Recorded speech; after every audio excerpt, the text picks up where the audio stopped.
Labour variances છે એમાં labour cost variances, rate and efficiency variances એ કઈ રીતે ફાઇન્ડ આઉટ થાય અને એના ફોર્મ્યુલા શું છે આજે આપણે સમજશું. Labor records of Rajvi Limited are available as under standard hours 1600 and standard rate per hour rupees 2.00 છે એટલે rupees 2. Actual hours 50,150 and wages paid rupees 3,410. Find out maximum possible variances from above particulars. Okay, તો તમને આ જેટલી information આપેલી છે એમાંથી તમે લેબરના કેટલા વેરિયન્સીસ ફાઇન્ડ આઉટ કરી શકો. તો જેટલી ઇન્ફોર્મેશન આપેલી છે એમાંથી આપણે 3 લેબર વેરિયન્સીસ ફાઇન્ડ આઉટ કરી શકીએ, જે છે કોસ્ટ, રેટ એન્ડ એફિશિયન્સી. અહીંયા મેં તમને એના ફોર્મ્યુલા લખીને આપેલા છે. આપણે આ 3 વેરિયન્સીસ ફાઇન્ડ આઉટ કરી શકીએ: labour cost variances, labour rate variances, labour efficiency variances. Labour cost વેરિયન્સીસનું ફોર્મ્યુલા છે standard hour into standard rate minus actual hour into actual rate. Labour rate વેરિયન્સીસનું ફોર્મ્યુલા છે actual hour in bracket standard rate minus actual rate. Labour efficiency વેરિયન્સીસનું formula છે standard rate in bracket standard hour minus actual hour. આ 3 variances આપણે find out કરી શકીએ.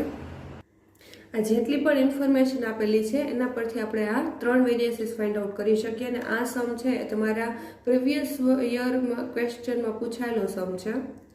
Okay, તો અહીંયા તમને જે ઇન્ફોર્મેશન આપેલી છે પહેલાં આપણે અહીંયા જે standard hour, standard rate, actual hour, actual rate એ મેળવી લઈએ. તો સ્ટાન્ડર્ડ અવર શું છે તમને? તો સ્ટાન્ડર્ડ અવર છે 1600. તો અહીંયા લખી નાખશું 1600. નેક્સ્ટ એકચ્યુઅલ અવર છે 1550. સ્ટાન્ડર્ડ રેટ શું છે? સ્ટાન્ડર્ડ રેટ પર અવર્સ 2. અને એકચ્યુઅલ રેટ છે actual hours 50,50 and wages paid rupees 3,410. Okay, આ ટોટલ અમાઉન્ટ આપેલી છે એટલે આપણે આવી રીતે મેળવશું 3,410 ડિવાઈડ બાય 1,550. ચાલો શું આવશે?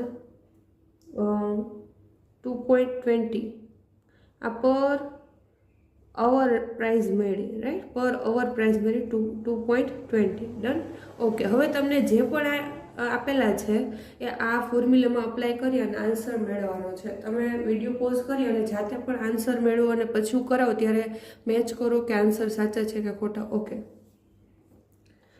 Labour cost variances standard hour into standard rate minus actual hour into actual rate. તો અહીં સ્ટાન્ડર્ડ અવર છે કેટલી છે? 1600 into standard rate 2 minus actual hour 1550 into actual rate 2.20. આગળ કેલ્ક્યુલેશન કરતા 3,200 માઇનસ 3,410. ઓકે, ડિફરન્સ કેટલો આવશે? -210. ચાલો નેક્સ્ટ છે એ આપણે જોઈએ લેબર રેટ વેરિયન્સીસ. એનું ફોર્મ્યુલા શું છે? Actual hour in bracket standard rate minus actual rate. તો એકચ્યુઅલ આર શું છે? 1,550. સ્ટાન્ડર્ડ રેટ શું છે? 2. એકચ્યુઅલ આર એકચ્યુઅલ રેટ શું છે? 2.20. ઓકે, કેલ્ક્યુલેશન શું થશે? અહીંયા 0.20 વધશે બટ માઇનસ 0.20. ઓકે, તો આનું પણ કેલ્ક્યુલેશન થશે -310. નેક્સ્ટ છે labour efficiency variances standard rate in bracket standard hour minus actual hour. તો સ્ટાન્ડર્ડ રેટ આપણી પાસે છે 2, standard hour 1600 minus actual hour 1550. Okay, difference આવશે 50 and 100.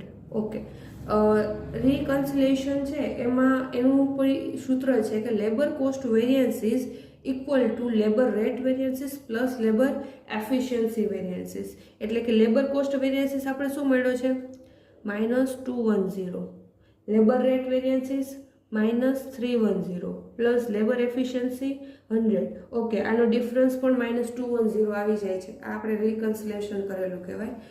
Labour cost variances is equal to labour rate variances plus labour efficiency variances.